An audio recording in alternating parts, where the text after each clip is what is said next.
Hola, ¿qué tal? ¿Cómo están? Muy buenos días, bienvenidas, bienvenidos. Comienza Asturias al Día en este jueves 5 de junio. Sobre la mesa el resultado de la reunión de ayer entre el Gobierno del Principado de Asturias y los sindicatos en materia educativa. Para hablar de este asunto hemos invitado hoy a Roberto Petón, responsable de Educación de la Federación Socialista Asturiana, Gloria García, que es diputada del Partido Popular en la Junta General del Principado, Jorge Pardo, representante de Izquierda Unida, convocatoria por Asturias, y Montserrat López Moro, que es concejala de Foro en el Ayuntamiento de Gijón y además profesora. Con ellos vamos a hablar al menos de ese asunto. Vamos a pedir valoraciones en torno a lo ocurrido en los últimos días y a lo ocurrido en la tarde de ayer en esa reunión entre Gobierno y representantes de los maestros y maestras, y también esperamos tener unos minutos en la última parte del programa para pedirles una valoración, una opinión en torno a otro asunto que ha estado también durante todos estos días en los medios de comunicación,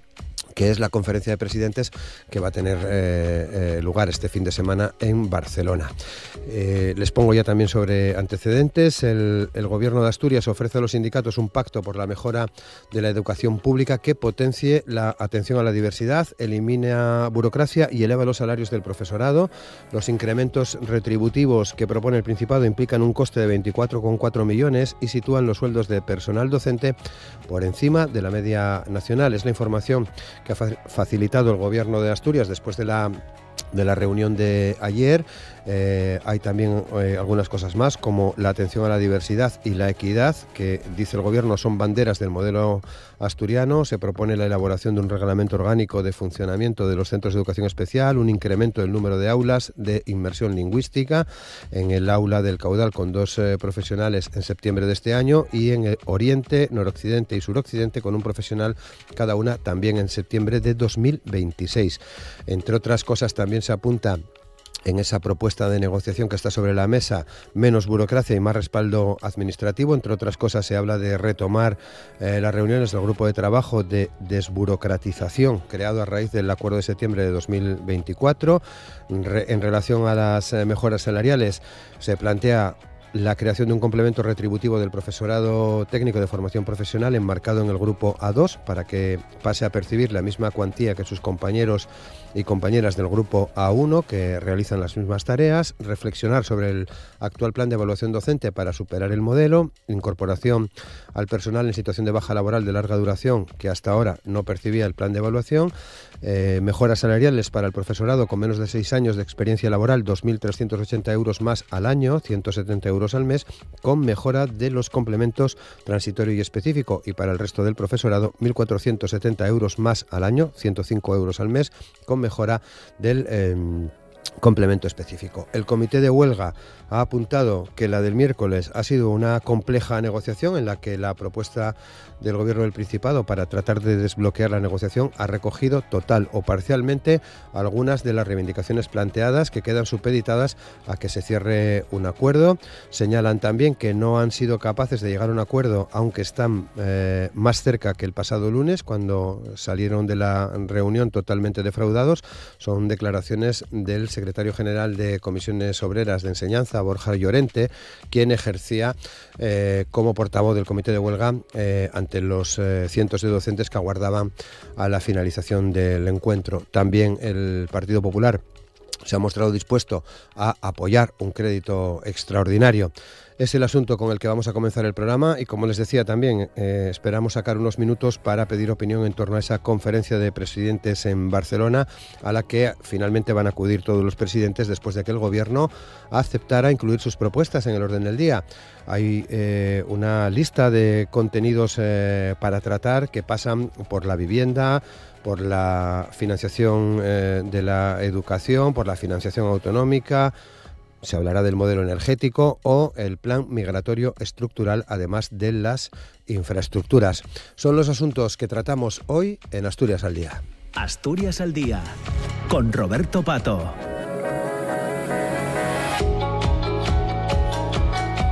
Y con Amor Argüelles en el control del sonido, en la realización técnica, saludamos a Gloria García, diputada del Partido Popular en la Junta General del Principado. Gloria, ¿qué tal? ¿Cómo estás? Hola, buenos días. Buenos días, muchas gracias. Jorge Pardo, representante de Izquierda Unida, convocatoria. ¿Qué tal? ¿Cómo estás? Muy buenos días, encantado. Buenos días, muchas gracias. Roberto Petón, que es el responsable de Educación en la Federación Socialista Asturiana. ¿Qué tal? ¿Cómo estás? Buenos días. Y Montserrat López Moro, que es concejala de Foro en el Ayuntamiento de Gijón, que es su primera participación con nosotros. ¿Qué tal? Sí. ¿Cómo estás? Buenos días. Muy buenos días a todos los oyentes y muchas gracias por dedicar hoy este programa a hablar de un tema que nos preocupa tanto, que es la educación. ¿Porque eres profesora? Soy profesora. Muy bien, pues muchas gracias. Comenzamos ya sin más preámbulos. Roberto, valoración del acuerdo, de la propuesta de acuerdo de ayer, en la reunión de ayer.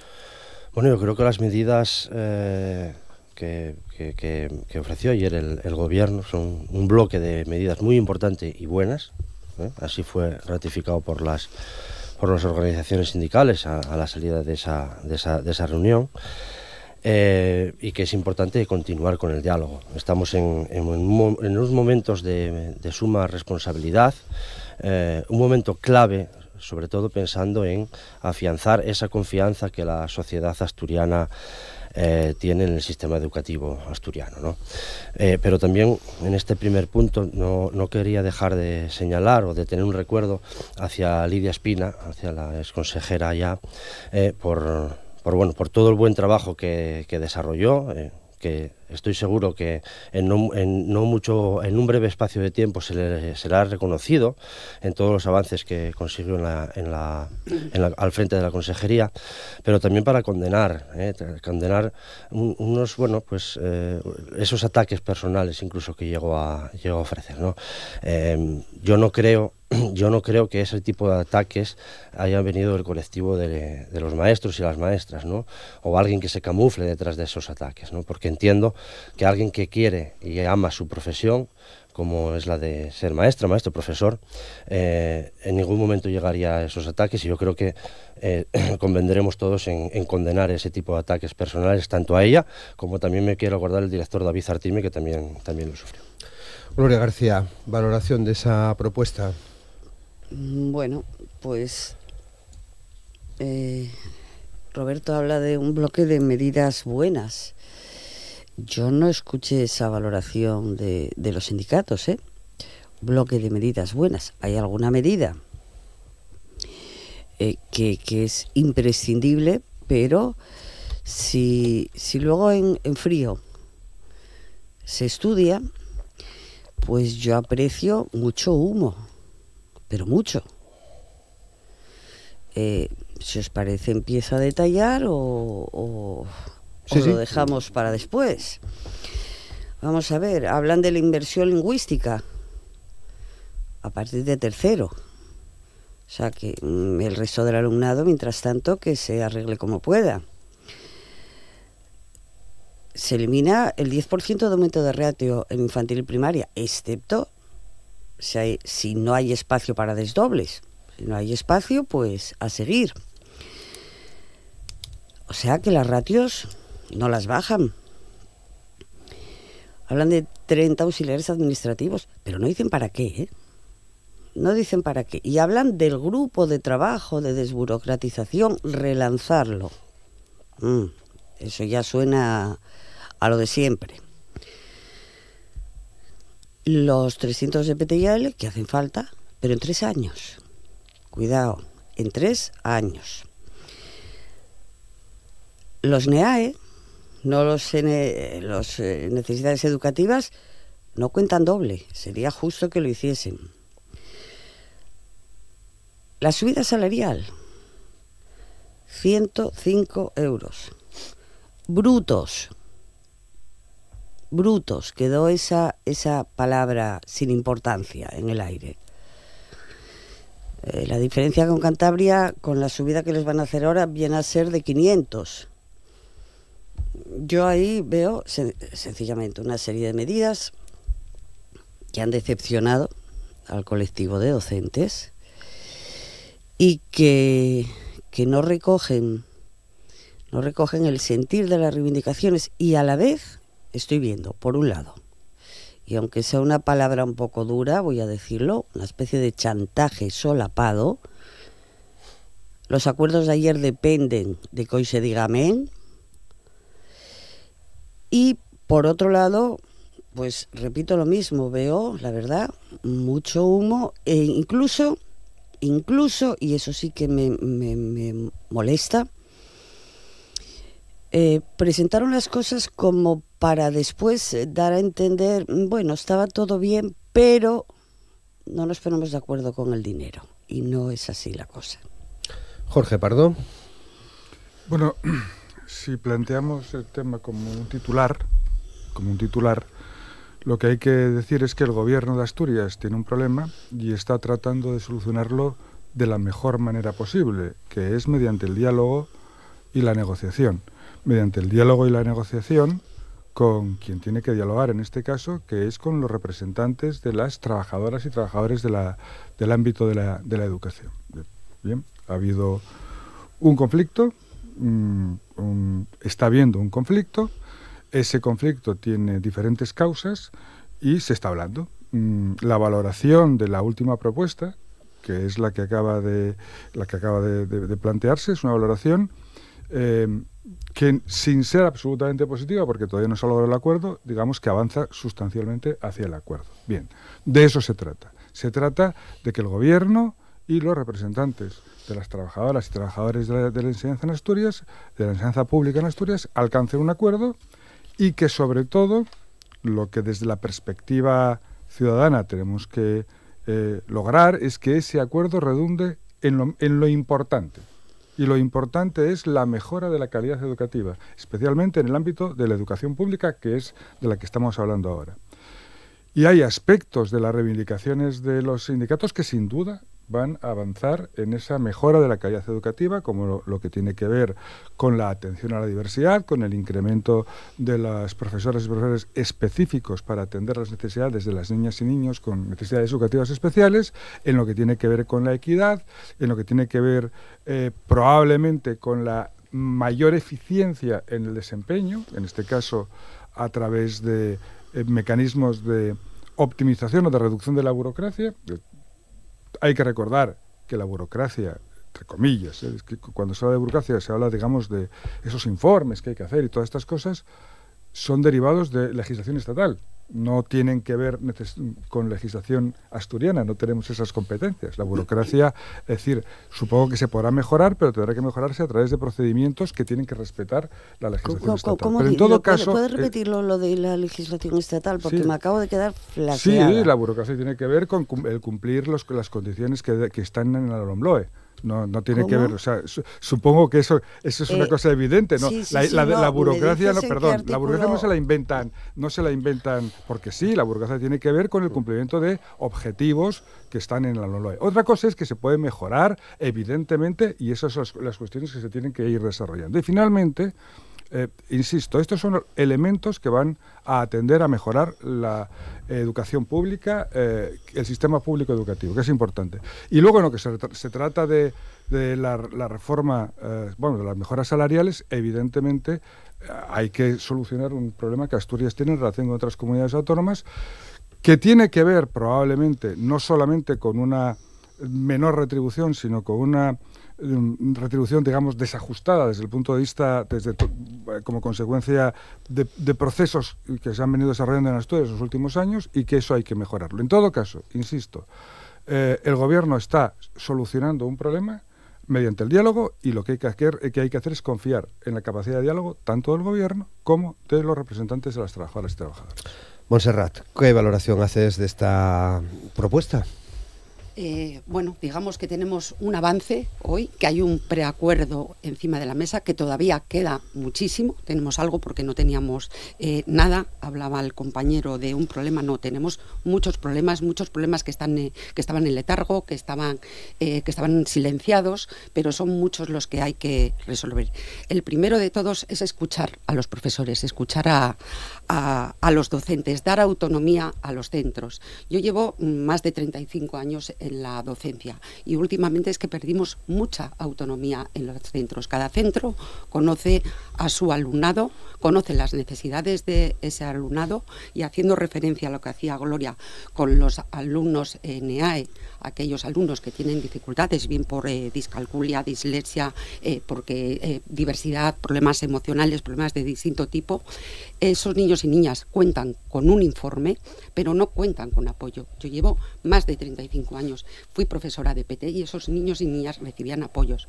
Esos niños y niñas que a lo mejor necesitan 1 hora a la semana o 2 horas o 3 horas de apoyo específico de pedagogía terapéutica, de AL, yo vivía autonomía en los centros y eran los tutores, tutoras, PT y por supuesto aquí quien tiene mucho que decir son los orientadores de los centros, los que decidíamos si ese niño concreto necesitaba salir del aula o quedarse en el aula. Si tiene un problema de trastorno que no es capaz de estar sentado, pues qué mejor que ir a dar un paseo o tener una atención individualizada sola. Depende de la casuística, es muy variada. Pues todo eso ahora no lo tenemos en los centros, eso es reciente. Hay que solicitar con un informe de la orientación y del centro a inspección que puedan salir del aula esa media hora al día o lo que sea. No los están concediendo cuando son la realidad de los centros que lo conocen. Otra cosa que me parece gravísimo, que puede estar ligado con las leyes, pero también con las instrucciones de principios de curso del Principado, es que los niños y las niñas que tenían una adaptación curricular, niños de necesidades diversos, cuando empiezan en primero de primaria en un centro, que es la obligación, la educación obligatoria, el que vayan a infantil, bueno, es algo voluntario. Tienen una adaptación y se supone, pues, bueno, que tú adaptas a las necesidades de ese niño. Y según esa programación que tienen, o que tenían, pues ese niño o niña recibe una nota X. Ahora hay que suspenderlos obligatoriamente. Eso es muy grave. O sea, que un niño o una niña, para demostrar que tiene 2 años de desfase, claro, si empieza a 6 años, la obligatoria es en 6, no puedes demostrar, pero sí que hay otras cosas que nos alertan.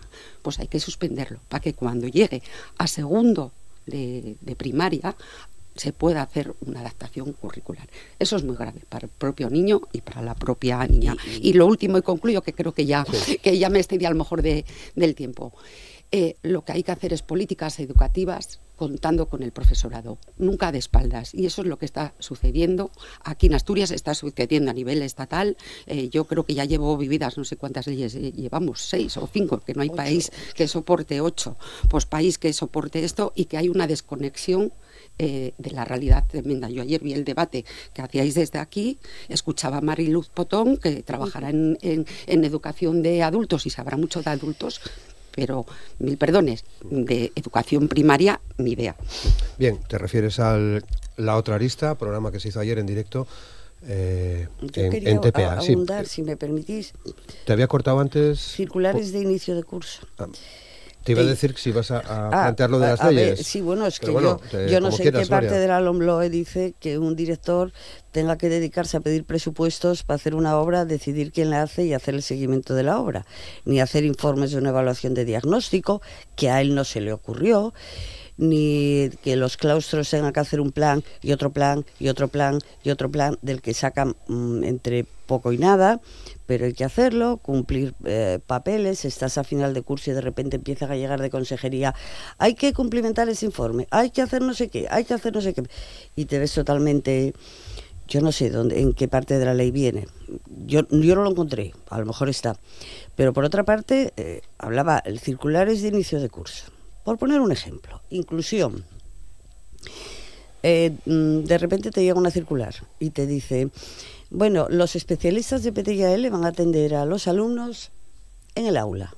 Vale, bien, bueno, pues venga. Pero luego, ¿qué pasa? ¿Que no quieren mandar más? Hay pocas horas. Entonces te mandan una segunda circular. Bueno, en el aula no, vamos a sacarlos y en pequeño grupo. Y si necesitan menos horas, pues mandamos otra circular en gran grupo. O sea, da lo mismo. La cosa es remendar. Y la educación asturiana ya está bien de remendar. O sea, da una dotación. Y yo, claro, la oferta de ayer es que es a 3 años. Es todo, es en diferido, casi todo. Hay cosas Hay cosas que no pueden diferirse, que tiene que ser ya. En ese sentido, nosotros ayer hicimos una propuesta que permite asumir de inmediato esos compromisos, por lo menos los más urgentes. Pero no fue ni contemplada. ¿Por qué? Pues por esa soberbia que les invade. O es lo nuestro o no vale todos los demás. Bueno, ya se permiten el lujo de autorizar o no a según quién hablar de educación pública, pues vamos, eso ya es de República Bananera. Roberto. Sí, varias cosas. Decía Monse que para hacer políticas educativas hay que contar con los profesores. Cierto. Yo añadiría más. Hay que contar con los profesores, hay que contar con el alumnado, con las familias. Es decir, hay que contar con digamos, todo lo que forma la educación pública asturiana, ¿no? Con toda la comunidad educativa en su conjunto. Evidentemente los profesores hay que escuchar, igual que el resto de personas, ¿no? Porque conseguir un sistema educativo como el asturiano, con los resultados que vemos a nivel nacional, no es solamente ese esfuerzo de los profesores, que también, evidentemente, pero ese esfuerzo y dedicación de los profesores, de las maestras, los maestros, de los alumnos, de las familias y de la administración, y de las administraciones que gestionan esos sistemas educativos. Y Gloria antes insistía en el tema de la ratio. No, el gran problema que tenemos no es la ratio, y así lo reconocen escuchando a los maestros y a las maestras, no es la ratio, sino es la atención a la diversidad. Ahí sí que hay un problema y se está gestionando y de hecho gran parte de las medidas que ayer anunció el gobierno o que propuso el gobierno a las organizaciones sindicales iban precisamente intentar atajar ese problema en la diversidad, que no es un problema coyuntural de Asturias, sino que es un problema genérico en todos los sistemas educativos, ¿no? Ahí sí tenemos un problema, pero el problema no es la ratio y podemos ir a los números, En números totales de aulas asturianas, ¿qué ratio tenemos? ¿Qué número, digamos, de aulas llenas, por así decir? Tenemos una ratio de 25 actualmente, que con las medidas que se aprobaron o que se firmaron el pasado septiembre pasará a 23, pero ¿qué número total de aulas asturianas tenemos de aulas llenas, con 25 alumnos? Es que tenemos un 6,8% de las aulas asturianas. Y podríamos llevar los números a comarcas.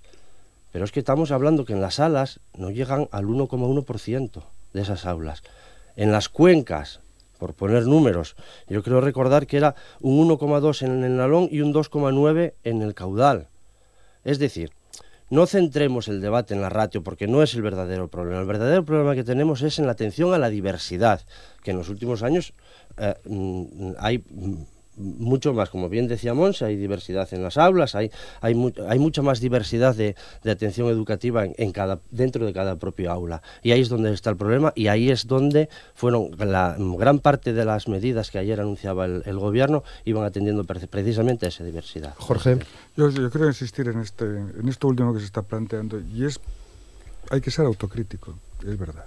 El gobierno, en el ámbito de la atención a la diversidad, tiene un problema. Tiene un problema porque no hemos sido capaces de ni siquiera de regular no tenemos el decreto. No hay decreto. Todavía no tenemos el decreto. Eso es No, verdad. que te acerques, digo, si vas a hablar. No hay decreto No, todavía. es verdad. Por lo tanto, decir, cuando y eso ha implicado y implica que muchos padres, muchas madres estén, digamos, preocupados, que tienen además son padres y madres de niños o niñas con necesidades educativas especiales. Tenemos un problema de insuficiencia de recursos en este ámbito. Bien, se va a solucionar, y en buena hora el planteamiento de los sindicatos sea: tenemos un problema en esto y hay que atenderlo y hay que solucionarlo dedicándole los esfuerzos que haya que dedicarle, y también, lógicamente, mediante una organización correcta, y eso tiene que estar en el decreto. Tiene que aparecer y tenemos que avanzar en ese aspecto. Bueno, yo creo que eso, es decir, a mí me gusta ver el vaso medio lleno, no medio vacío, ¿no? Es decir, se está avanzando en resolver una situación bueno, que ha sido desagradable en cuanto a lo que supone de exigencia, probablemente por insuficiencias que se han ido acumulando y que es necesario corregir. Se están corrigiendo y yo creo que el objetivo común de todas y de todos es que Asturias siga teniendo el mejor sistema educativo público posible. Que se avance en su incremento de calidad y que se avance en el reconocimiento social de esa educación pública. Montse. Bueno, hablamos todos y tenemos claro que hablamos de una educación de calidad.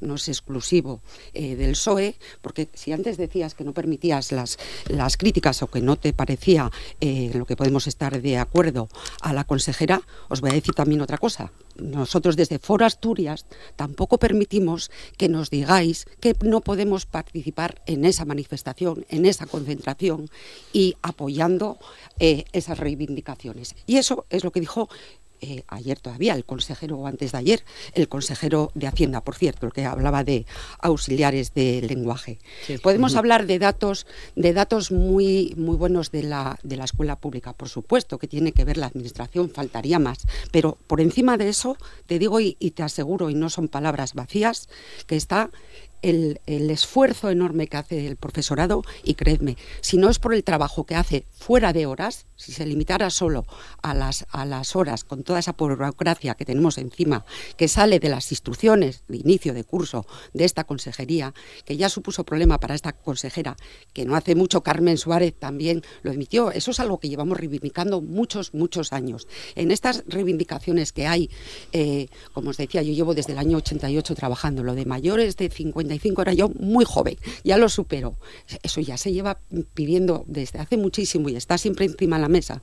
Y como decía Gloria, cuando se avance y esperemos que haya un acuerdo, habrá que poner un cronograma muy claro, mucha transparencia y no hablar de números sin más. 300 profesores más. Mira, los datos de consejería de los niños de necesidades solo los conocen ellos. Entonces no podemos juzgar si son 300 suficientes o no. Y nada más. No voy a añadir nada más. Roberto.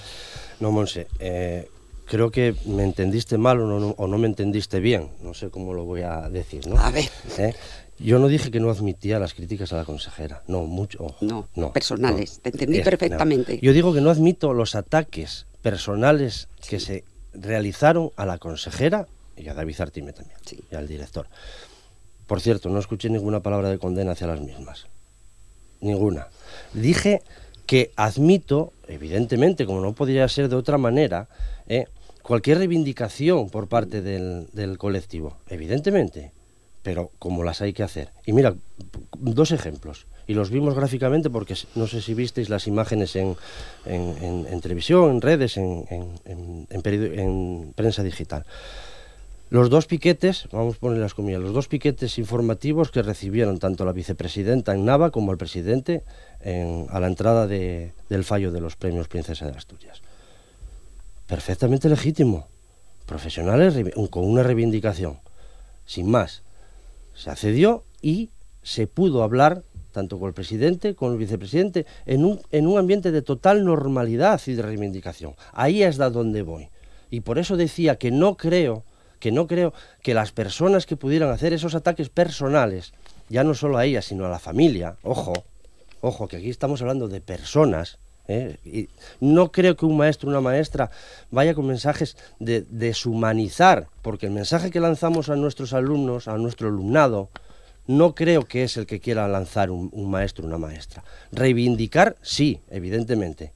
Para eso están las negociaciones y para eso tenemos esta ronda de negociaciones, ¿no? Para reivindicar posicionamientos o lo que queramos, pero siempre bajo el respeto. Y repito, sigo sin escuchar palabras de condena hacia esas actitudes. Gloria. Perdón. Sí, Montse. Pero eso tiene que ser recíproco. Vamos a recordar aquel cartel que se llenó Asturias, que colocó Vox con nuestro diputado cuando defendió la lengua asturiana. Oímos al PSOE. Que no lo criticamos. Tampoco. Estaba vuestro diputado y estaba nuestro presidente también. Sí, sí, pero al vuestro defendisteis. Vale, tiene que ser recíproca. Y estoy completamente de acuerdo que en política no vale todo y los ataques personales, que era lo que lo condenó. Pero no sé. No, yo por mi parte, sinceramente, lo que me dices de ataques a la familia y eso, la verdad que yo no tengo constancia. Y sí me gustaría que me lo contases. En cualquier caso, no son admisibles. Y en cualquier caso, estoy de acuerdo contigo que yo no creo que eso salga de un maestro o de una maestra, ¿eh? Pero por otra parte, ciñéndonos al tema, me parece que en esta ocasión lo que es, yo considero que es un poco triste, es que tuviese que haber 16 años de quejas, porque esto no se coció con la eliminación de la reducción horaria, no, esto viene de muy atrás. Y cuando sucede, la primera reunión fue una tomadura de pelo, y la tocata y fuga del presidente fue una vergüenza. Y que luego unos se apuntan, otros no se apuntan. Me alegra que Izquierda Unida por fin cuando habla del gobierno, se incluya. Porque andamos a los dobles juegos o a los triples juegos. Me pongo en una manifestación, pero así un poco en la esquina, que se me vea pero lo justo. Y hago declaraciones, pero así no demasiado alto, y ahora definitivamente ya, Jorge, ya dijiste, nosotros como gobierno, bueno, pues ya está todo el mundo colocado en su lugar, que me parece estupendo, ¿eh? Pero por otra parte sí quiero dejar constancia de una cosa, de lo que ha diferenciado esta huelga de otros ámbitos. En otros ámbitos los sindicatos convocan huelga. En este caso, los docentes, aunque la convocatoria partió de sindicatos, la movilización partió de los docentes, que es algo de lo que yo particularmente me siento especialmente orgullosa, de que han sido los docentes los que han empujado. Y los docentes ayer no celebraban nada, ¿eh? No celebraban nada porque realmente estamos hablando, lo fundamental, la atención a la diversidad. Bueno, estamos todos de acuerdo. Muy bien, ataca ese tema. No me digas que para 3 años, porque es que estamos igual. Porque en septiembre se neutralizó una huelga a futuro, con lo que iban a hacer a futuro. No, hay que plantarse y hacer las cosas, y hay cosas que no se puede esperar. Y el Partido Popular pusimos sobre la mesa cómo se podía hacer, el instrumento. Nosotros pusimos en la mesa el instrumento para que se pudiese hacer. Bueno, pues hagamos lo que es urgente, hay que hacerlo ya. Las reivindicaciones, puede haber un decálogo, pero hay 3 sobre todo. Una de ellas es la atención a la diversidad. Que estamos hablando de alumnos de necesidades, pero cuidadito. ¿Y dónde están los alumnos de apoyo? Porque, claro, se mete todo en la misma cesta. El alumno NEAE es un alumno de necesidades específicas de apoyo educativo. Es un colectivo mucho más grande dentro del que está los alumnos de necesidades educativas especiales. Un alumno NEAE es un alumno que, por ejemplo, se ha incorporado tarde al sistema educativo. Un alumno NEAE es un alumno que tiene unas dificultades, pero que no llega a necesidades educativas especiales. O es un alumno que ha llegado de otro país y que tiene dificultades con el lenguaje porque no entiende. Todo eso es algo que está en esta propuesta, está en el aire totalmente, ¿eh? Jorge. Pues si está en el aire hay que mejorarla, porque estamos hablando de un elemento esencial, que es la educación pública, es la que garantiza la equidad en esta sociedad. Por lo tanto, la defensa de la educación pública es un elemento radical y esencial para las fuerzas políticas progresistas de izquierdas, para la mía por lo menos. Y por lo tanto, esa deficiencia que acaba de plantear Gloria es una deficiencia que hay que atacar. Estamos de acuerdo. Cueste lo que cueste. ¿Por qué? Porque ahí nos jugamos, en el ámbito de la equidad, nos jugamos un elemento esencial del papel que tiene que jugar la educación pública. Y eso el gobierno también lo sabe y lo va a hacer. Bien, ¿por qué decir? Cuando dices oye, parece que estamos en la manifestación, la izquierda siempre ha sido autocrítica y eso ha permitido avanzar, ¿verdad? Es decir, oye, reconocer errores. Reconocer errores implica capacidad para avanzar. Por lo tanto, a nosotros no nos duelen prendas en reconocer errores, en reconocer insuficiencias y en plantear que es necesario corregirlas. Sin embargo, hay una cosa en la que no estoy de acuerdo contigo. Y tengo que decirlo y además es peligrosa. Y eso enlaza también, si me permitís, con las reflexiones que acabamos de escuchar en relación con ataques personales. Bien, los ataques personales son radicalmente condenables. Rechazables, todos, absolutamente todos. Y además, las fuerzas que estamos aquí representadas en esta tertulia, que son fuerzas democráticas, lo tenemos muy claro. Lo tenemos todos muy claro. Y nos parecen, digamos, aberraciones. Por eso es importante reforzar la institucionalidad. Es decir, la institucionalidad que es el determinar que los representantes de los ciudadanos son los que son, los gobiernos tienen la legitimidad que tienen y los representantes de los trabajadores, que son las organizaciones sindicales en su pluralidad, son los que tienen que sostener y reivindicar y garantizar la mejora de las condiciones. Por lo tanto, hay sindicatos que tienen una orientación política, otros que tienen otra, son plurales, pero todos tienen esa función de legitimación. Esto de que son los docentes, no, son los docentes a través de sus organizaciones sindicales. No me entendiste. Es decir, y eso es lo que tenemos que garantizar. Esa movilización partió de abajo. Sí, bueno, todo está claro, pero se vehicula a través de las organizaciones sindicales, porque son las que legítimamente representan a esas trabajadoras y a esos trabajadores. Evidentemente, ¿quiénes llevan la negociación? Betón.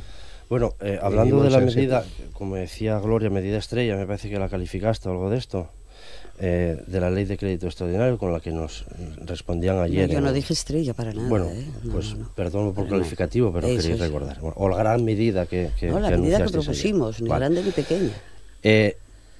Denota por dónde el PP enfoca este problema, ¿no? Yo creo que lo denota claramente, porque ley de crédito extraordinario o suplemento de crédito. Ellos solo se definen en el propio título de la ley, ¿no? Este tipo de leyes, para este tipo de medidas, no tendría encaje legislativo de ninguna manera, Gloria, y lo sabéis. Una cosa es, para que se me entienda, poner dinero para tapar un furaco, para que se entienda claramente, y no se trata de esto. Las medidas que ayer anunciaba o trasladó el gobierno a las organizaciones sindicales, se trata de medidas estructurales.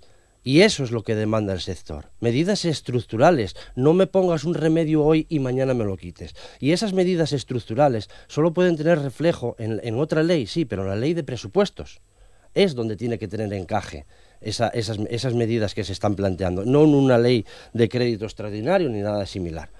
Por eso no nos hagamos trampas ni queramos engañar a la gente con medias verdades. No, la ley de crédito extraordinario pondría remedio para algo inmediato, isofacto y que tenga un fin. Las medidas que propone el gobierno a las organizaciones sindicales son medidas estructurales que tendrán cabida en la ley de presupuestos del Principado de Asturias.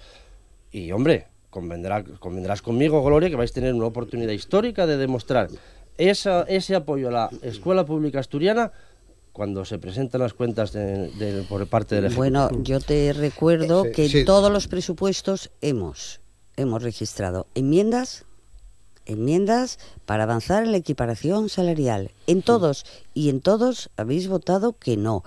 Y Pedro, estando de acuerdo contigo en los ataques personales, igual te lo tengo que recordar en la Junta cuando os dé el brote con Ayuso otra vez, que suele ser cíclico. Monse. Pues es una pena haber llegado hasta aquí. Toda esta problemática que hay en la educación, que parece que estamos todos de acuerdo, pues se podía haber resuelto en todos estos años atrás y no haber llegado hasta aquí.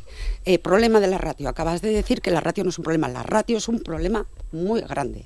Si Yo desde hace 2 años no estoy en el cole. Estaba en primero y segundo los 4 años anteriores, con 25 niños en el aula, porque es hacer trampa, hacer las medias. Hombre, evidentemente, en una escuela de un pueblo de Ibias, ¿vale?, tienen 5 alumnos, pero bueno, ahí por la casística, pero no puedes hablar de eso. Yo te hablo de caso concreto, mi colegio, 25 alumnos de primero y 25 alumnos de segundo tuve. Tú puedes hablar que en un aula de esos tienes un máximo de 2 niños de necesidades educativas especiales. Pero ¿qué pasa con esos otros 8? Y eso te lo puede decir cualquier maestro o maestra de cualquier colegio, que la diversidad hoy es muy distinta a lo que teníamos hace años, por dificultades de aprendizaje, a dificultades de idioma. Niños que tienen un seguimiento en salud mental, pero que no tienen una respuesta en los centros porque no se les escucha. Entonces la ratio sí que es un problema. Y algo que apuntaba Gloria, muy importante, yo desde la huelga aquella del 88, que fue en el año en que yo empecé a trabajar, que aquella duró meses, no volvió a haber otro movimiento como este, y salido lo más importante, desde la unión de los maestros ya hartos, porque ya lo de la hora, que no estamos hablando de ese despropósito que puso la consejera encima de la mesa, y recordamos que nosotros seguimos saliendo a las 3 de la tarde, que no es que queramos trabajar 1 hora menos. Eso fue un despropósito a espaldas. Yo no sé qué cálculos hizo, si pensó que iba a contar con todo el apoyo de las familias vendiendo la conciliación. Aquí en Gijón hablas de la calidad de la enseñanza, pero ahí la administración, pero también los ayuntamientos. Si no fuera por lo que este ayuntamiento de Gijón, solamente en actividades complementarias, porque entendemos la educación como un derecho, la cultura como un derecho, y por eso tenemos, no me gusta mucho hablar de números, pero para que se entienda, 1,5 millones de euros anuales en actividades, visitas a museos o de robótica, de lo que sea, dentro del horario escolar, amén de otros programas que hay, pero digo en el periodo escolar. Si no fuera por las obras que no son competencia de este ayuntamiento en los centros, se nos caían todos, porque la consejería en los centros, al menos en Gijón, invierte poco o nada. Yo Gloria. me alegro que la Concejalía de Educación del Ayuntamiento de Gijón la ostenta el Partido Popular. Jorge Pañeda, en concreto. Yo te matizo. ¿Me dejas un matiz? No, solo un minuto. Hay un tema del que tampoco estamos hablando mucho, y hablando de la diversidad, decía mi compañera que eso, la nueva detección de alumnos de necesidades de apoyo, y tenemos el problema de los orientadores, que están muy en el aire. ¿Y qué pasa cuando te llega un niño y tú ves que algo pasa y hay que hacerle un dictamen? Porque sin el dictamen, veas los síntomas que veas, si no hay una cosa escrita, la dichosa burocracia, no mandan apoyos. Bueno, luego está escrito y tampoco los mandan, pero vaya, antes de hacer un dictamen, la de vueltas que dan, y tú lo sabrás, la de vueltas que dan, para que un niño que entra, que es evidente que va a necesitar un apoyo, que la atención temprana tenía que estar hasta terminar toda la educación infantil, y no hay manera. ¿Por qué? Porque tampoco hay orientadores. Y antes los orientadores tenían orientación en red. Se reunían y ponían en común experiencias, pero la Consejería de Educación, no voy a personalizar, la Consejería de Educación decidió que ya no había estas reuniones en red. ¿Por qué? Porque, según parece, hacía política vertical. Eso me lo dijo a mí. Todavía no me recuperé del susto, porque me recordó mucho lo del sindicato vertical. Entonces, así están las cosas con la diversidad, ¿eh? Déjame matizar, por favor. Sí, no. Te iba a dar la palabra y luego quería haceros una pregunta. Ver, yo llevo 10 años en este ayuntamiento y ostenté del 15 al 19 Educación y Cultura y Cooperación. Y ahora, en el 23 o 27, llevo Cultura. Soy la presidenta de la Fundación Municipal de Cultura, donde está el Departamento de Educación. Como le digo a mi querido Jorge, en broma tú llevas lo feo y yo llevo lo guapo. Claro. Él lleva las obras, junto con el concejal de obras, que es de Foro. Y él lleva otras partes más feas, pero los programas educativos salen de cultura y todo lo que vea relacionado con educación, que no sea el ladrillo, los comedores y otros temas, eso es lo de Jorge, pero la parte de programas educativos es de Foro Asturias. Un matiz que hago yo, invitamos a los partidos, no a los ayuntamientos, a participar hoy. Por otra parte, hemos consumido ya buena parte del programa y quería pediros una opinión en torno a la conferencia de presidentes, pero antes de eso quería pediros que nos deis una opinión sobre el momento actual, sobre qué pensáis que puede ocurrir, Gloria, con estas propuestas sobre la mesa en los próximos días. Materia educativa. Bueno, yo espero que se avance.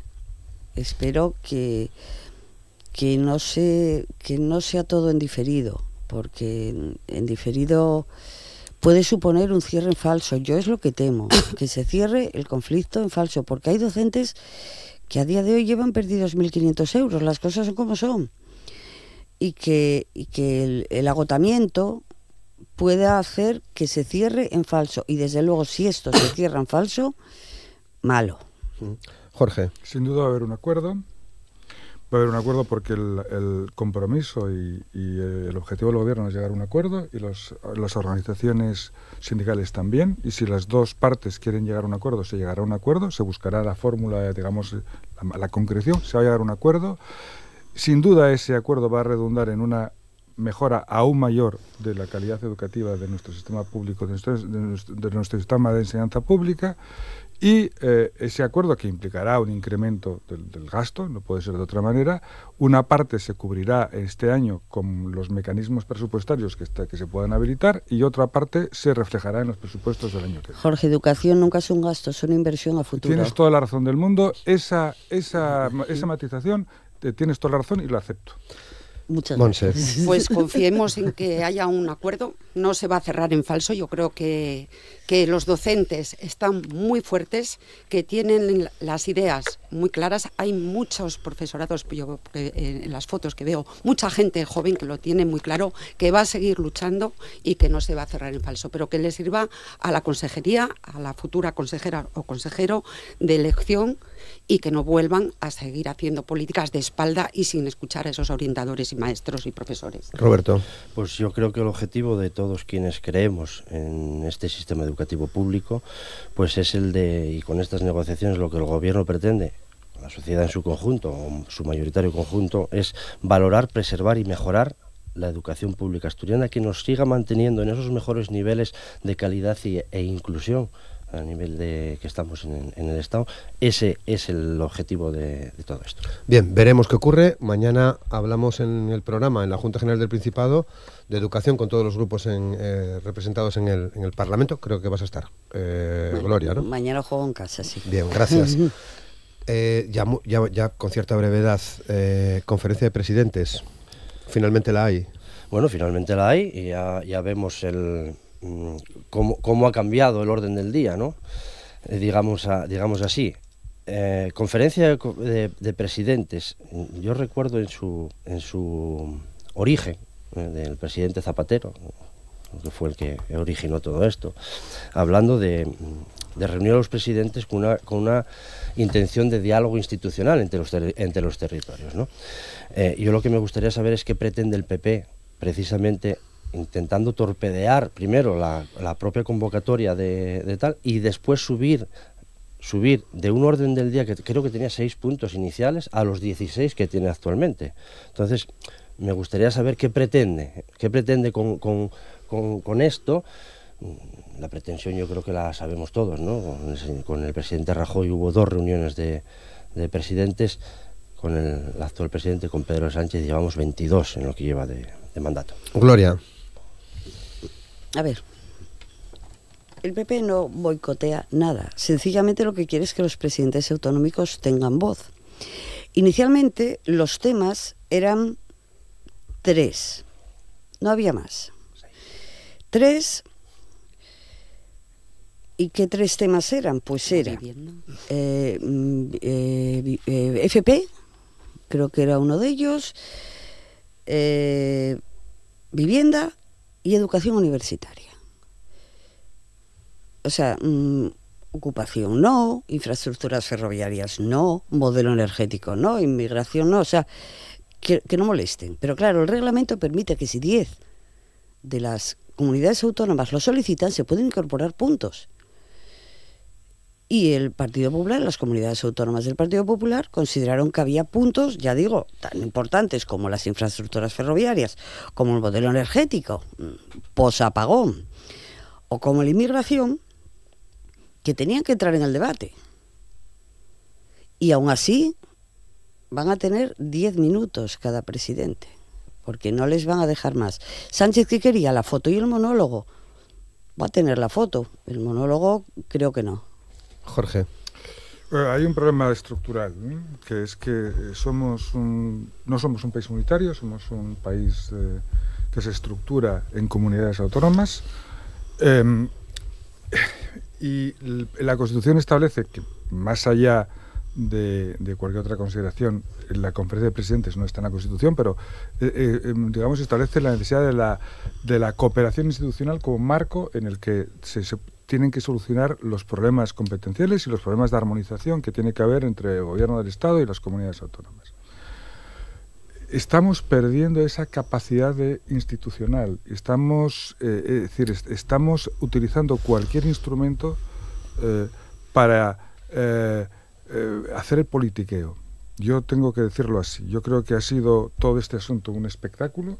Yo creo que no sé si la Conferencia de Presidentes va a lograr los objetivos que tendría que lograr esa reunión entre las diferentes comunidades autónomas con el presidente del Gobierno de España, y tenemos que hacernoslo mirar entre todos, pero especialmente en este caso el Partido Popular.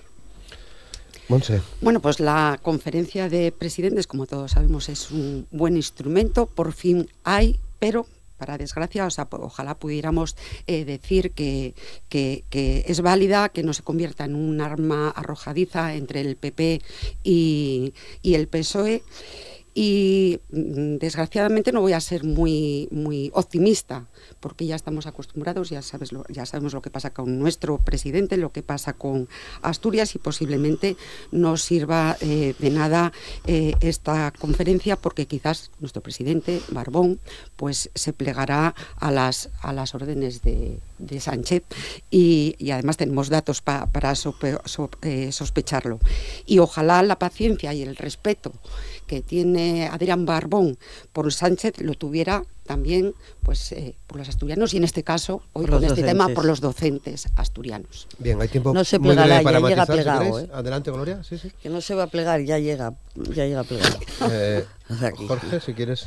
No, es decir, en todo caso, más allá de la actitud que tenga cada uno de los presidentes de cada comunidad autónoma, tenemos que repensar esta figura y tenemos que repensar la representación de las comunidades autónomas en el ámbito del Estado, porque creo que es insuficiente. Es decir, está pendiente la famosa reforma del Senado, que debería ser el instrumento de representación de los territorios, que es lo que dice la Constitución, y sin embargo no está sirviendo para eso. O sea, tenemos que repensar muchas cosas. Lamentablemente el clima político de este país no da para repensar ni para llegar a acuerdos en esos ámbitos.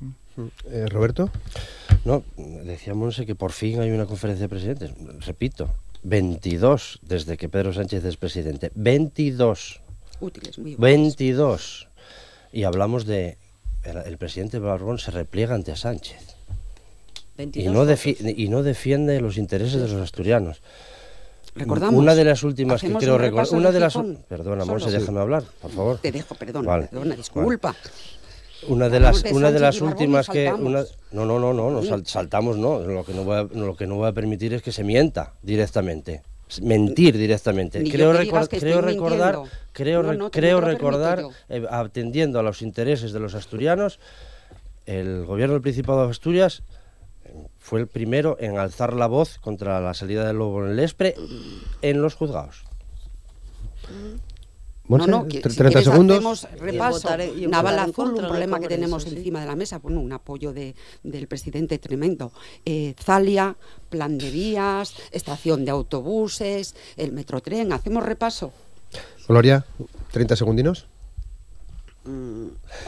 A ver, lo de la salida luego del ESPRE, otra cosa que me acaba de dejar fría, ¿eh? No. Después de votar reiteradamente fría en el Congreso.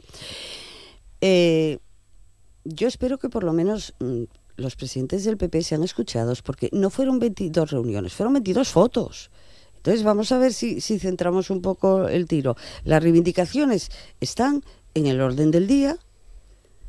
Y vamos a hablar de eso, porque claro, ir a una reunión para hablar de 3 puntos y no admitir otras cosas, pues no nos parecía de recibo, y creemos que las aportaciones de esos presidentes, como de los demás, y como deberían de ser las del presidente de Asturias, tienen que enriquecer el debate y las iniciativas posteriores del Gobierno de España. 20 segundos, Jorge.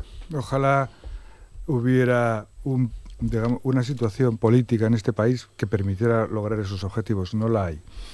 Roberto Petón, muchas gracias. Gracias. Monserrat López Moro, muchas gracias. Gracias a vosotros. Jorge Pardo, muchas gracias. Muchas gracias. Y Gloria García, muchas gracias. Gracias a vosotros.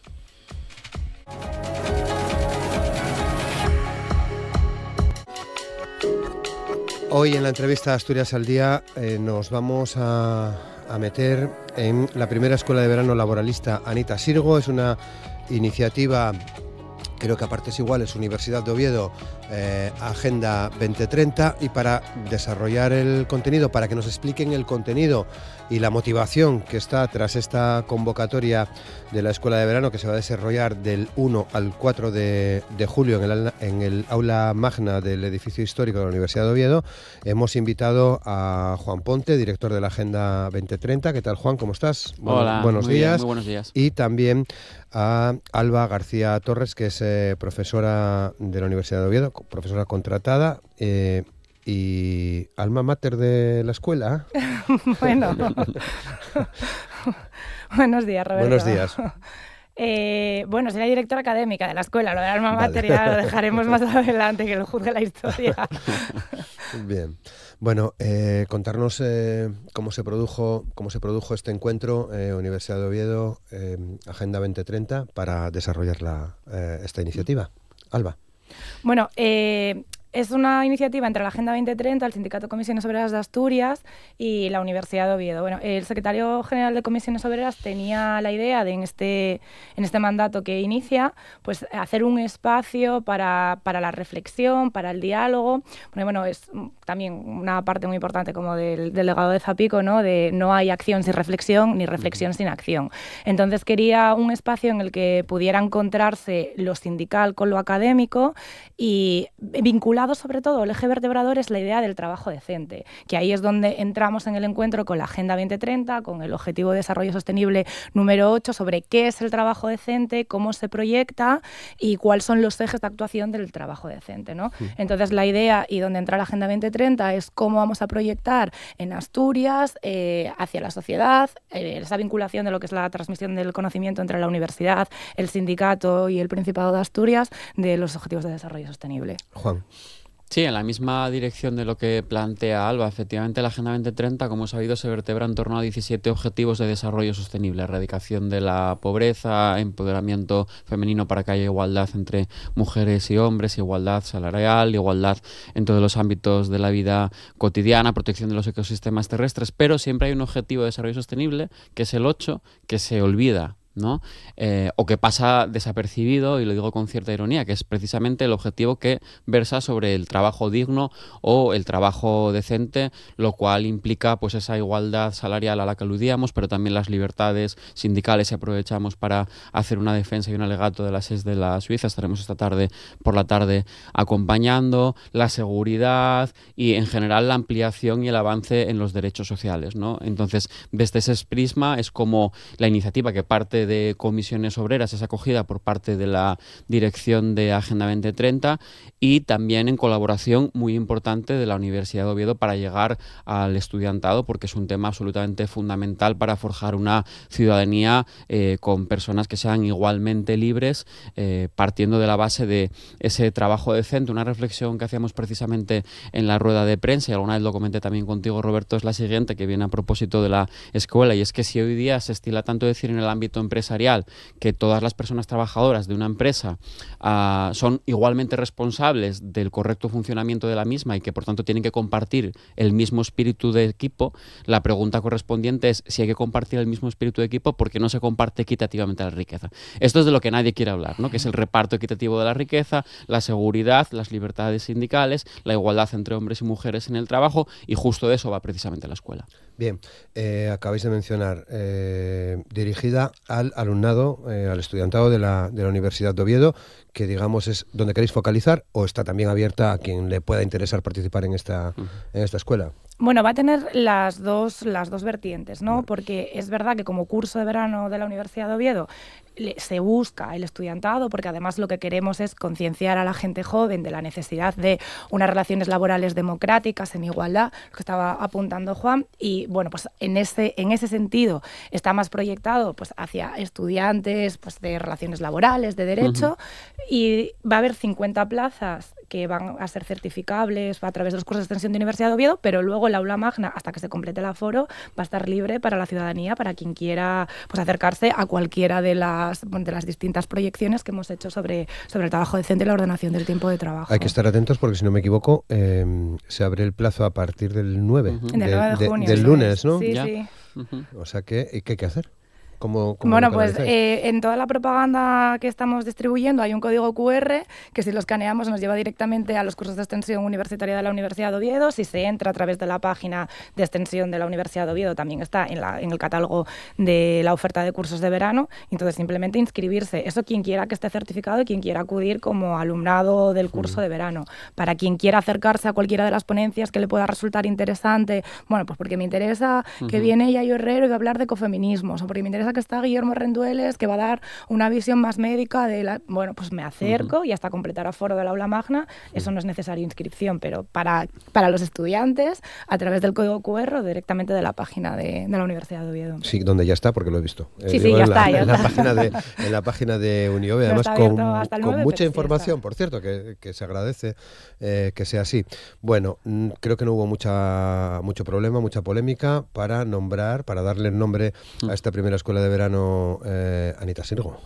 Consenso absoluto por todas las partes, porque es que justamente Anita encarna todos los valores a los que estamos aludiendo. La democracia, o sin ir más lejos, la libertad. De hecho, hablábamos Alba y yo estos días de esa relación que hay precisamente entre la libertad y el trabajo, ¿no? Si me permitiesen 3 sentidos como mínimo, hay que hablar de libertad en el trabajo, y eso implica derechos sociales, laborales, civiles y también medioambientales, por cierto. Libertad del trabajo en el sentido de que el trabajo implica un cierto reconocimiento social, es decir, es un proceso de socialización, pero sobre todo también, y esto no es menos importante, liberación del trabajo, en el sentido de evitar el imperialismo del trabajo, es decir, el pensar que lo más importante de la vida es trabajar. Y lo que se plantea, corrígeme si me equivoco, Alba, es que no se trata aquí de vivir para trabajar, sino en todo caso de trabajar para vivir, ¿no? De reordenar el tiempo, de reducir la jornada laboral, y que no todo pasa por el trabajo en el sentido de trabajo asalariado, que implica una relación de dependencia. Añadimos en esos 3 puntos uno más, el derecho a la pereza, ¿bien entendido?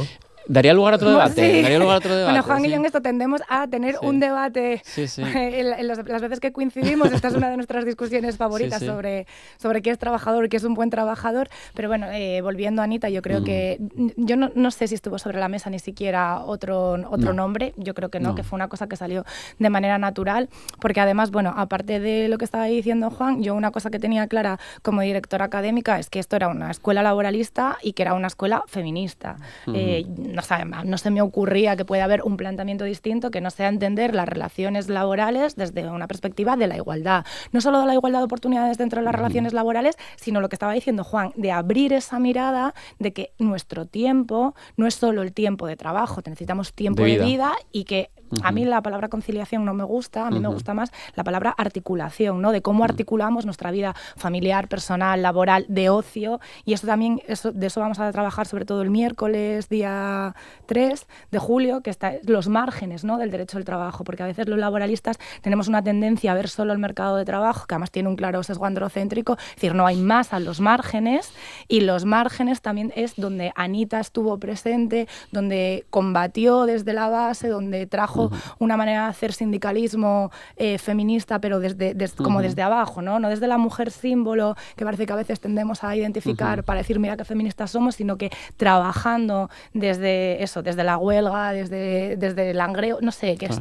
una manera también de cambiar esa perspectiva. Yo creo que esa clave es muy pertinente, porque al decir que es una escuela laboralista no implica negar otras variables sociales, sino al contrario. Es decir, la clase social siempre está generizada, es decir, tiene un sexo, tiene unos condicionamientos sexuales, culturales, sociales, etcétera, está racializada, está capacitada, etcétera, etcétera. Entonces yo creo que, y aquí aprovecho para agradecer todo el trabajo de Alba en la programación de la escuela, se ve claramente esa intersección o esa imbricación entre todas esas variables, ¿no? El género, el sexo, la racialidad, las capacidades, la clase social. Esa es la clave, ¿no? No hay un compartimento estanco que separe con una cuchilla por una parte lo laboral y por otra parte el resto, ¿no? El icono feminista, como decías, o lo ecologista, vamos a poner una pátina verde para que sea un poco medioambientalista. No, es que está todo ya de raíz interconectado. Claro, por eso también tenemos a Enar hablando de las transiciones ecológicas justas. Claro. Sí. Yayo, ¿no? Que la citaste antes. Yayo, o tu compañera, ¿no? Carolina Martínez Moreno. Claro.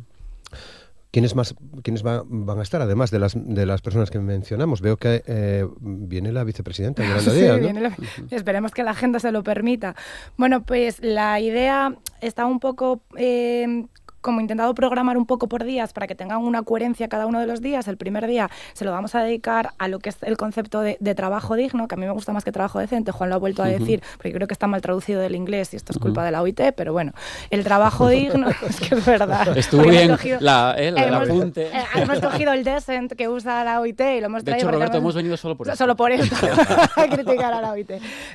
Y va a inaugurar a alguien, bueno, pues de la magnitud del profesor Antonio Bailos, que es catedrático emérito de la Universidad de Castilla-La Mancha y es uno de los grandes pensadores de la Fundación 1 de Mayo, es el gran referente del sindicalismo, del derecho sindical en España, que nos va a hablar precisamente de la evolución del concepto de trabajo digno, trabajo decente. Y luego Carolina Martínez Moreno, a la que citábamos, va a estar con Enrique Lillo. Claro, presentar a Enrique Lillo a mí casi se me hace imposible porque es como el gran laboralista, ¿no? Todos los que nos hemos dedicado a esto con una determinada conciencia social, pues querría ser en esta vida Enrique Lillo. Entonces, bueno, pues ahí va a haber un diálogo que planteamos de una manera muy amplia sobre cómo ha sido pues, el arma jurídica o la defensa jurídica como arma de acción sindical, la consecución del trabajo decente. El segundo día lo vamos a dedicar precisamente a eso que hablaba Juan, que también es otro de nuestros temas favoritos, de la clase interseccional. Pues esto Juan y yo también podríamos estar con la raza, el género, las diversidades. Y precisamente queríamos focalizar en los márgenes del mercado de trabajo, que es lo que tendemos a olvidar, ¿no? Entonces, para eso va a venir Silvia Borelli, de la Universidad de La Ferrara, que además está muy conectada en el trabajo con la Comisión Europea, para hablarnos.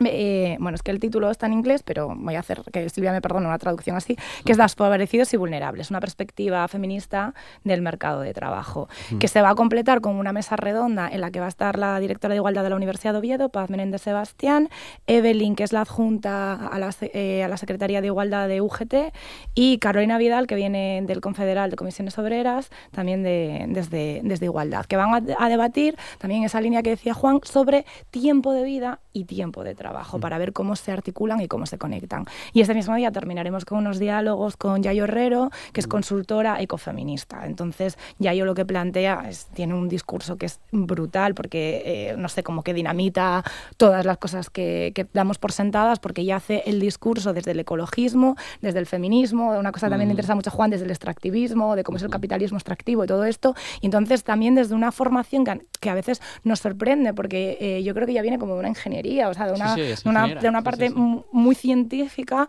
hace este discurso social también desde la perspectiva de la ciencia. Entonces, este día va a ser súper interesante. Y el jueves ya está más dedicado como a lo que sí que es la reducción de jornada o la ordenación del tiempo de trabajo, que a mí me gusta más porque no es solo importante. Ahora venía leyendo en la prensa y decía, la reducción de jornada va a suponer 12 días más de vacaciones al año. Es decir, mira, no estamos hablando de eso, estamos hablando de qué tiempo de calidad queremos, cómo queremos vivir. No un enfoque cuantitativista, no un enfoque cuantitativista horas, de va a suponerme 10 días más al año, porque estamos hablando de cómo queremos proyectar nuestra vida. Y entonces ahí va a estar Enala Álvarez, que es catedrática de Derecho del Trabajo y de la Seguridad Social de la Universidad de León, que va a plantear también cómo tiene que ser las transiciones justas, la transición ecológica y la digital desde una perspectiva de la ordenación del tiempo de trabajo. Ese mismo día estará una mesa redonda con Nuria Fernández, que es la directora de los servicios jurídicos de comisiones obreras, que va a plantear cómo en los pleitos que llevan los sindicatos en Asturias se está viendo el impacto de la ordenación del tiempo de trabajo. Va a estar junto Adelia González, Adelia. Sí, siempre, que es la directora de la Inspección de Trabajo. Y yo creo que sobre todo Adelia se va a centrar en el control horario, que es otra de las cosas que estamos viendo que en la negociación de la reducción del tiempo de trabajo está costando sacar el proyecto. Y con ellas va a estar Ana Rosa Argüelles, catedrática de Derecho del Trabajo, que además viene del Congreso Nacional de la Asociación Española de Derecho del Trabajo, de plantear la reducción de la jornada desde una perspectiva de la salud. O sea, de qué manera el impacto de la jornada es importante, ya no en la conciliación, que parece que es a lo que vamos siempre, sino en la salud laboral, en la prevención de riesgos laborales, de qué manera reducir el tiempo de trabajo va a suponer beneficios en la salud. Y ese mismo día también dialogaremos con Javier Pacheco, que ha sido el secretario general de Comisiones en Cataluña, que nos va a plantear cómo se está llevando los grandes convenios sectoriales la negociación colectiva en aquellos sitios en los que ya se está planteando.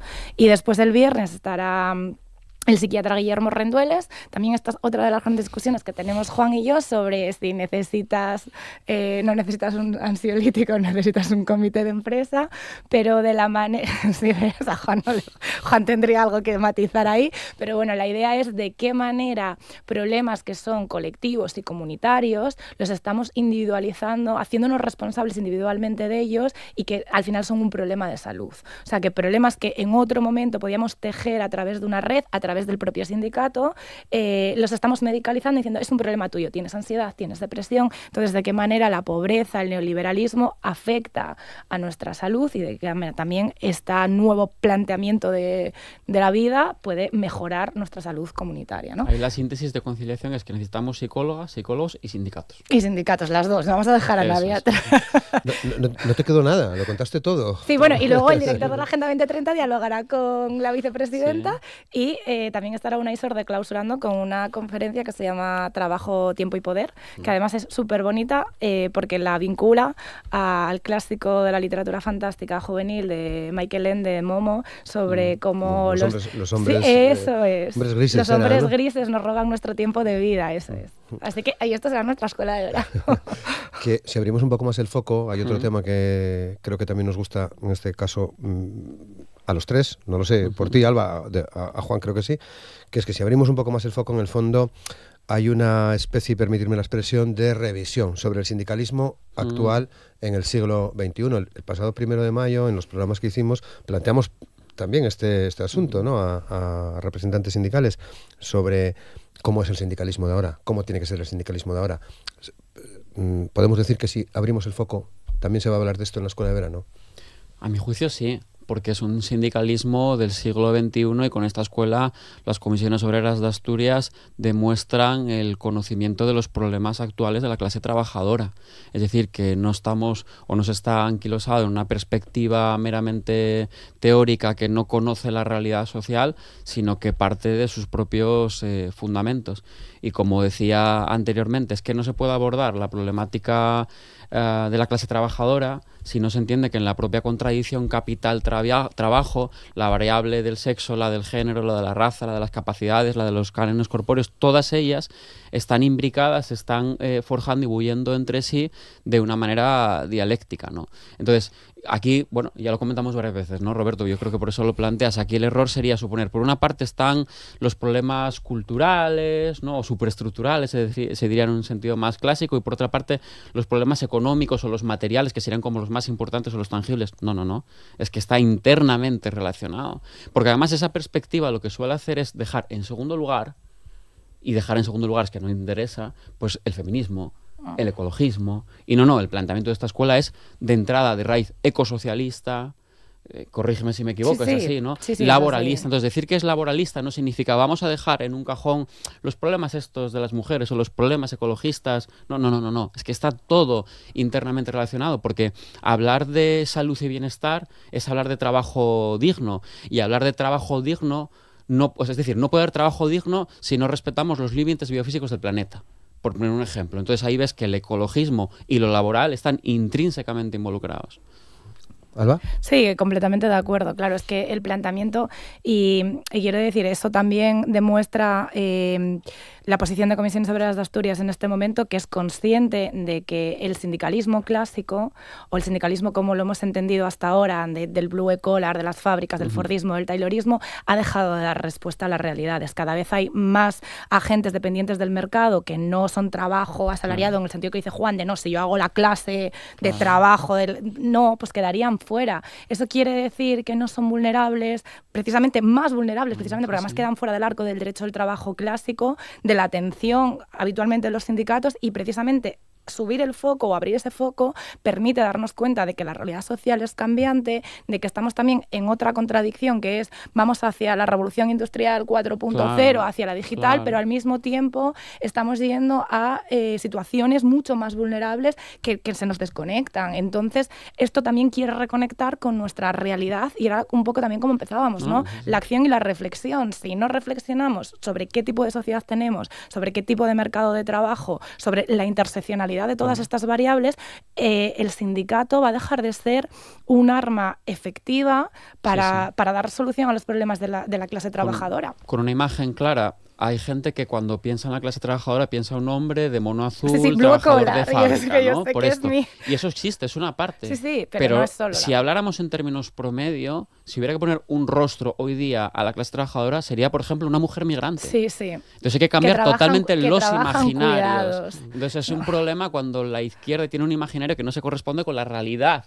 Y creo que en esta escuela se demuestra que Comisiones Obreras tiene una visión fidedigna de lo que hay, ¿no? Y por eso se apoya desde la dirección de Agenda 2030 y también desde la parte tan importante académica de la Universidad de Oviedo. Por cierto, con un diseño, Roberto, sensacional, de Sergio Yundnik, precioso, que también hay que subrayar.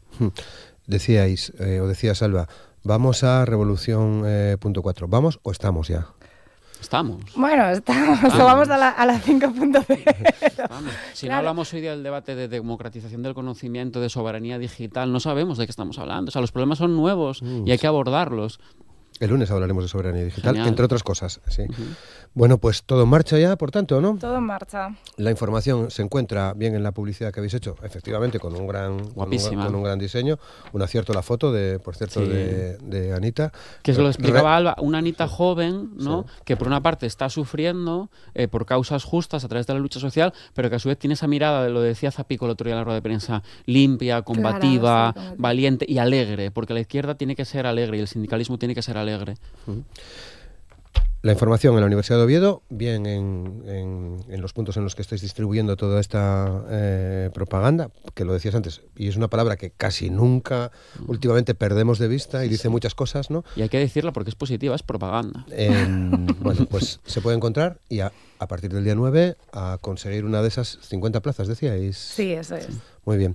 Bueno, pues os agradecemos mucho que os hayáis acercado al estudio para comentarnos todo este programa, todas estas reflexiones que nos habéis dejado sobre la mesa.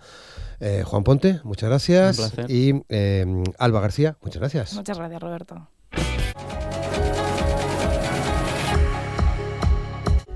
Vamos a cerrar hoy el programa hablando en principio de una actividad física, de una carrera que se va a desarrollar este próximo domingo, día 8 de junio, carrera de la mujer.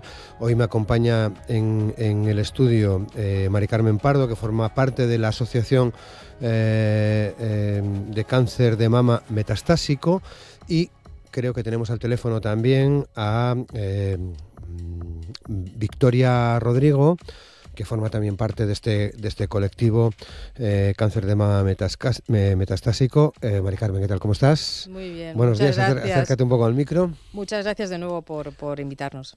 No, gracias. Bueno, gracias a vosotras por aceptar esta invitación y sobre todo por lo que por lo que vamos a hablar, ¿no? Que creo que, sí, es lo importante de toda esta historia. Seguramente que algunos de nuestros oyentes recordarán una entrevista de casi hace un año. Estoy viendo aquí la fecha casi. Que en la que te conocimos, en la que os conocimos, porque participaron varias compañeras también, recuerdo, en aquella entrevista. Sí, Angie y Lucía. Después de haber conseguido algo muy importante, un movimiento muy importante de pacientes, de mujeres con cáncer de mama metastásico, que tenía que ver con un medicamento, con dos medicamentos. Ese recorrido, Mari Carmen, corrígeme si me equivoco, lo inició una mujer que se llama Victoria Rodrigo. Que está con nosotros. Que está con nosotros. Victoria, ¿qué tal? ¿Cómo estás? Hola, buenos días. Buenos días y muchísimas gracias de nuevo por darnos difusión y visibilidad mediante la radio. Bueno, yo creo que es una obligación, ¿no?, el hablar de este tipo de asuntos. Si os parece, empezamos por comentar la carrera para que quien nos escuche sepa qué se va a hacer. Creo que además, Mari Carmen, se va a presentar hoy, ¿no? Mañana es la rueda de prensa, vale, a la 1 en el Ayuntamiento de Gijón. Vale. Es una carrera de la mujer, domingo 8, a partir de las 10, ¿qué hay que hacer?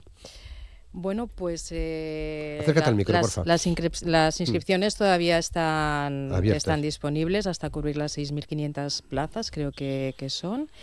Está muy difundida por el Principado de Asturias esta carrera, bueno, por los medios, porque el fin realmente pues afecta a una gran parte de la población española, no solamente de Asturias, pero estas carreras se están haciendo en diferentes provincias y con el mismo fin y el mismo nombre.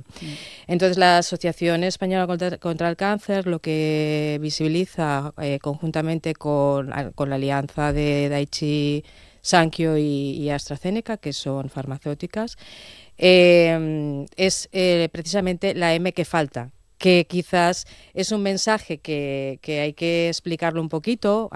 Llevan ya unos años realizándose este tipo de eventos, por lo tanto esto ya está muy interiorizado por las poblaciones de las provincias, pero bueno, lo que significa es realmente visibilizar esa M de metástasis en el cáncer de mama metastásico, que es el gran olvidado en esta enfermedad, ¿no?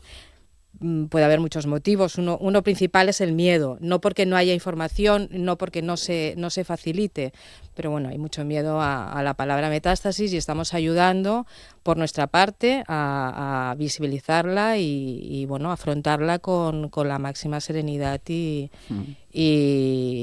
con seguridad de que la investigación pues nos puede ayudar a cronificar y si no a curar la enfermedad, porque actualmente tenemos que ser valientes y decir que la enfermedad no tiene cura y lo que estamos consiguiendo con los medicamentos que gracias a la investigación nos tenemos a nuestra disposición, pues es alargar la esperanza de vida y la calidad de vida y siempre con la esperanza de tener ese medicamento que nos cure. Claro. Victoria, digo yo, si falta la M, habrá que poner remedio, habrá que ponerla bien grande, ¿no? Hay que ponerla bien grande, hay que visibilizar esta enfermedad, porque nosotras, como decimos, el cáncer de mama se cura en un porcentaje altísimo, pero la metástasis no. Para nosotras no es rosa, es un marrón. Exacto. Es un marrón muy grande. No sabemos hasta dónde llega porque el cáncer de mama está muy extendido en todos los sitios y todo el mundo sabe que tiene un porcentaje altísimo de curación, pero la metástasis no. Allí hay hasta un 30% de cáncer de mama que se convierte en metástasis. Entonces, esto hay que ponerlo bien alto, bien grande, con pancartas, porque necesitamos más investigación para más vida. Claro. Bueno, entiendo que la inscripción para participar en esta carrera va directamente a fomentar esa investigación, ¿no? A tratar de contribuir a que se siga investigando. Sí, el fin último de la carrera es visibilizar, entre otros movimientos, el de la Asociación de Cáncer de Mama Metastásico. Claro. Desde el principio, con esta alianza de Daiichi Sankyo y AstraZeneca. Bueno, creo que nos escuchabas, Victoria, cuando yo conocí a Mari Carmen hace un año, coincidía precisamente con la aprobación por parte de la Comisión Interministerial de Precios de los Medicamentos y Productos Sanitarios de la financiación a 2 fármacos, Enhertu y Trodelvy, creo que era. Recuerdo verte en el telediario, en las noticias, perfectamente festejando ese momento. De ese momento hasta hoy, ¿cómo están yendo las cosas? Bueno, pues seguimos luchando, seguimos. Mira, me hablas de este tema y se me ponen los pelos de punta todavía, porque fue algo magnífico que se aprobara después de tantísimo tiempo, después de tanta lucha, por parte de todas las pacientes, de todas las mujeres que nos apoyaron, hombres, todas esas 158.000 firmas. O sea, algo excepcional, pero hay que seguir luchando porque seguimos teniendo mucho retraso en la aprobación de medicamentos, casi hasta 700 días, cuando fuera de Europa estamos en 180, incluso en menos. Se aprueban en Europa y no llegan a España hasta 2 años más tarde. Sin tratamiento nos morimos, seguimos con el mismo lema. Necesitamos tratamiento para seguir viviendo. Sigue todo a través de Mónica García, con la cual he tenido el placer de hablar hace unas semanas. Sé que este tiempo se está haciendo más corto, cada vez un poquito más corto, pero seguimos teniendo el mismo problema. Entonces hay que seguir luchando. ¿Qué análisis haces tú, Mari Carmen, de este año, de este último año? Bueno, efectivamente lo que está comentando Victoria es así. Nos da mucho miedo decir que el cáncer de mama metastásico no se cura. Y también nos da mucho miedo que no hay una medicación para la cronificación, ¿no? Y esto impide en muchas ocasiones hablar del tema abiertamente. Nosotras padecemos la enfermedad, cada una en su estadio y en su momento y en su proceso. Pero es verdad que la campaña, la presión social funciona, porque nos lo ha demostrado la campaña de Victoria y todas las que pusimos nuestro pequeño granito de arena en ella para colaborar a que saliera exitosa. Pero falta mucho más, es lo que dice Victoria. Falta colaboración por parte de todas las comunidades de España, no solamente, es que esto es para toda España. Y de hecho estamos aquí para visibilizar en Asturias, para que se pongan en contacto con la Asociación de Cáncer de Mama Metastásico y les daremos información, tanto si son pacientes como si no, porque tenemos asociados que no son pacientes y están interesados por el tema. Entonces, cuanta más personas tengamos en la asociación, ya no solamente por la contribución económica, que evidentemente es necesaria porque nosotros lo dedicamos a investigación, a proyectos de investigación. De hecho, luego te comentaré la entrega de premios que se hizo el 21 de mayo y va directamente a proyectos de investigación. Pero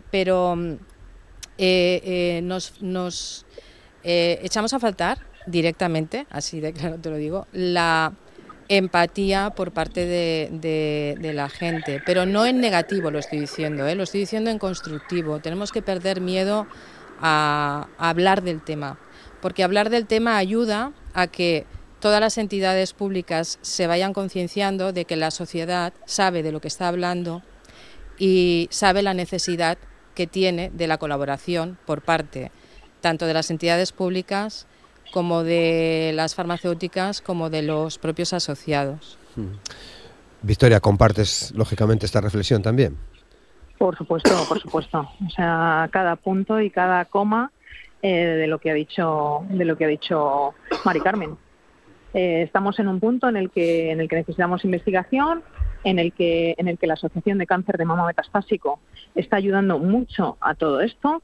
Hemos tenido unas breves palabras de uno de los oncólogos a los que les hemos premiado, en el cual dice que el dinero que se está aportando a través de las asociaciones es súper importante para la investigación. Es muy difícil cuando tú llegas. Yo tengo 43 años a día de hoy, pero me lo diagnosticaron con 37. Cuando te dicen que lo máximo son 5 años de vida, que tiene un promedio de vida de 5 años, se te cae el mundo. Y quieres seguir viviendo. Y quieres seguir disfrutando de tu familia, de tus amigos, de tus hijos. Es vital para nosotras la investigación.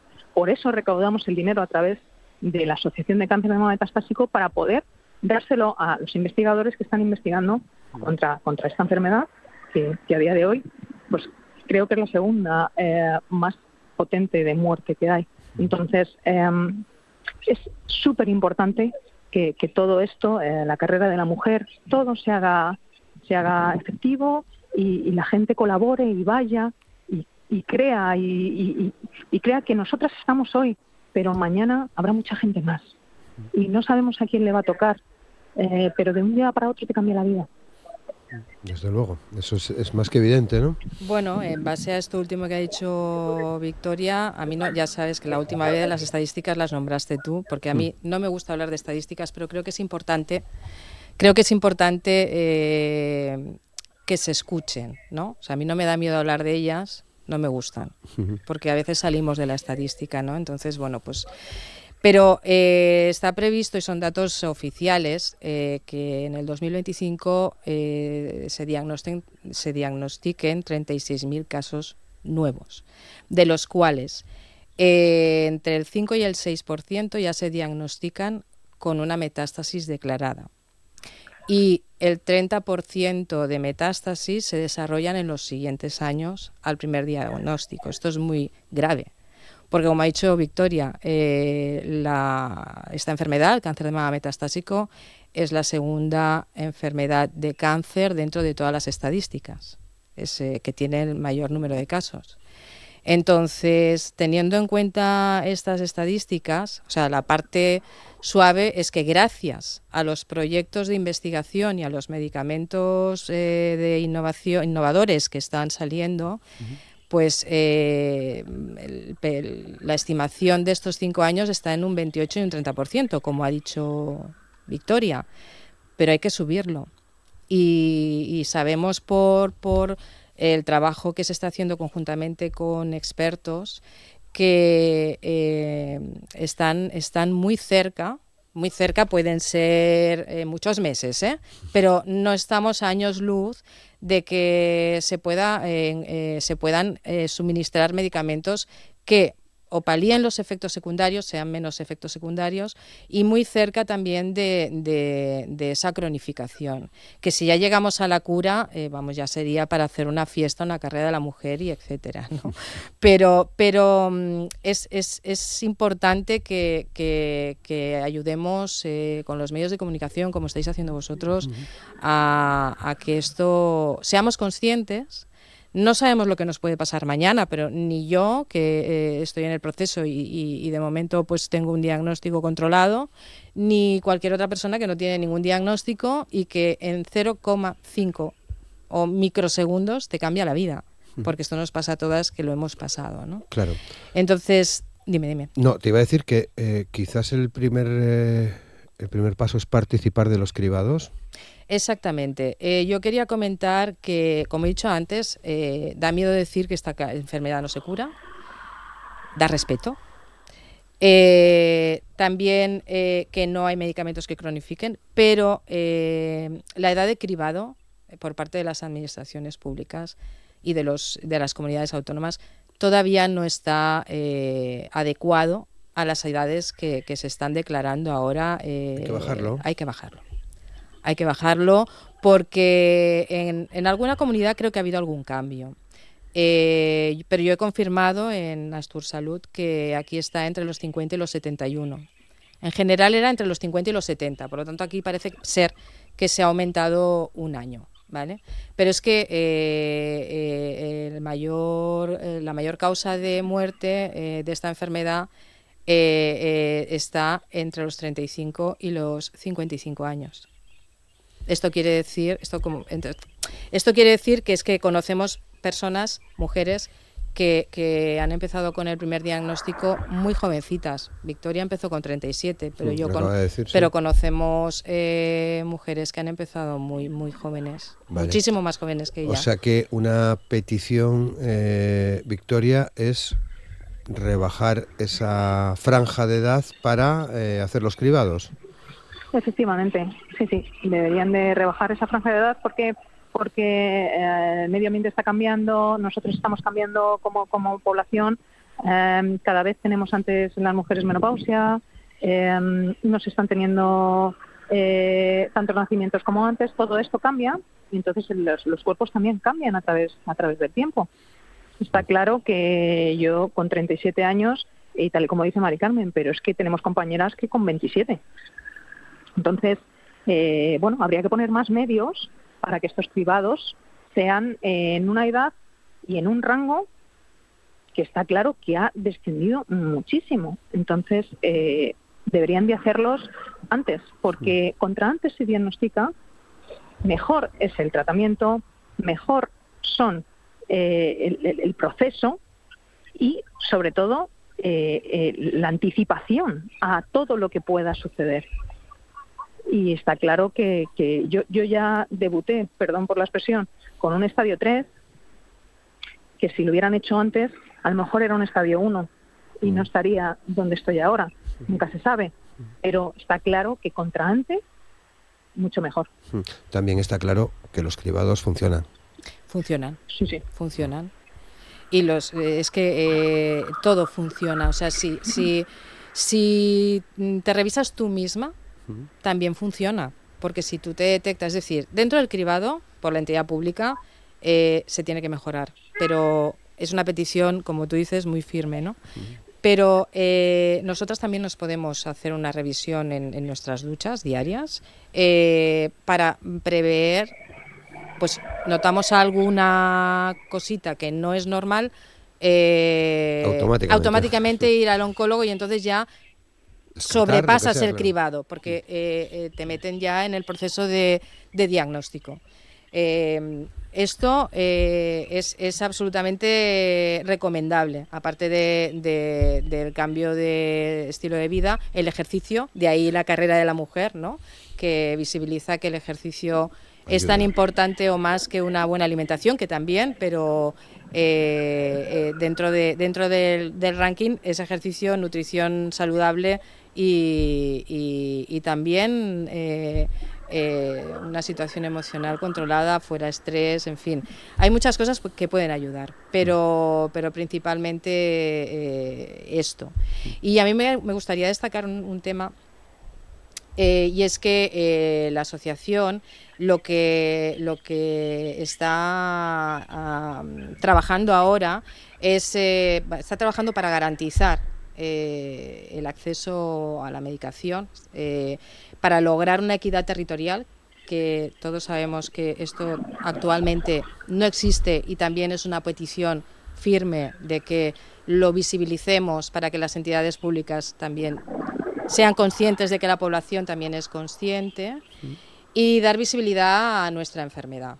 Entonces, la asociación ha presentado justamente en la entrega de estos premios, que se entregaron aproximadamente unos 290.000 euros en 3 proyectos de investigación.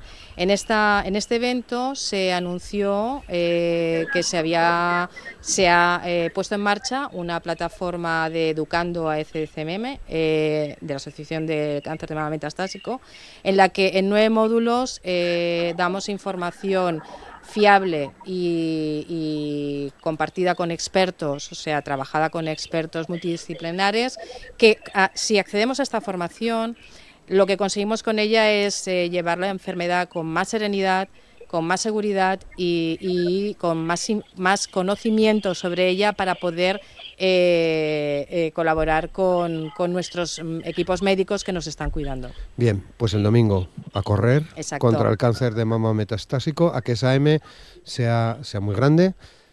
Victoria Rodrigo, muchas gracias, mucha suerte, ánimo. Muchísimas gracias por darnos voz. Eso es lo principal, así que os damos las gracias de todo corazón. Y Mari Carmen Pardo, también de esta asociación, muchas gracias. Reitero lo que ha dicho Victoria, de nuevo volvemos cuando queráis. Claro, muchas gracias, Mari Carmen. Nos vamos, volvemos, ya saben, mañana viernes desde la Junta General del Principado. Feliz jueves, hasta mañana.